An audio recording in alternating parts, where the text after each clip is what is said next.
Hi friends. இன்னைக்கு இந்த வீடியோவில் நம்ம என்ன பார்க்க போறோம்னு பார்த்தீங்கன்னா, ஒரு டூப்ளிகேட் வேல்யூ வந்து நம்ம எப்படி வந்து ஃபைண்ட் பண்ணலாங்கிற நம்ம இந்த வீடியோவில் நம்ம பார்க்க போறோம். இதில் பாருங்க, இதில் வந்து உங்களுக்கு வந்து ஐடி கொடுத்துருக்காங்க. இதில் வந்து நம்ம என்ன செக் பண்ண போறோம்னு பார்த்தீங்கன்னா, எத்தனை டூப்ளிகேட்ஸ் இருக்குங்கிறத இதில் நம்ம பார்க்க போறோம். இது எப்படி பண்ணலான்னு பார்த்தீங்கன்னா, ஜஸ்ட் சீக்வல் கொடுங்க. சீக்வல் கொடுத்ததுக்கப்புறம் கவுண்டிஃப் ஃபார்முலா கொடுங்க. கவுண்டிஃப் ஃபார்முலா கொடுத்ததுக்கப்புறம் ரேஞ்ச் கேட்கும். ரேஞ்ச் வந்து இந்த ஐடி எல்லாமே நீங்கள் வந்து செலக்ட் பண்ணிக்கணும். இது எல்லாமே நீங்கள் செலக்ட் பண்ணிக்கோங்க. செலக்ட் பண்ணதுக்கப்புறம் கமா கொடுங்க.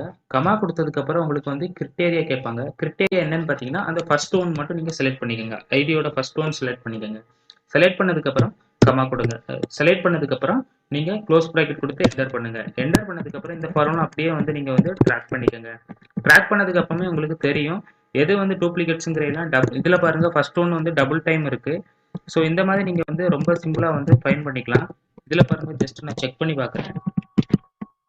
ஃபில்டர் பண்ணி ஃபர்ஸ்ட் ஒன் இது எல்லாமே வந்து பார்த்தீங்கன்னா டூப்ளிகேட் இல்லாதது. இது எல்லாமே இந்த மாதிரி கூட நீங்கள் வந்து சிம்பிளாக வந்து ஃபைண்ட் பண்ணிக்கலாம். Thank you friends. தேங்க்யூ ஃபார் வாட்சிங்.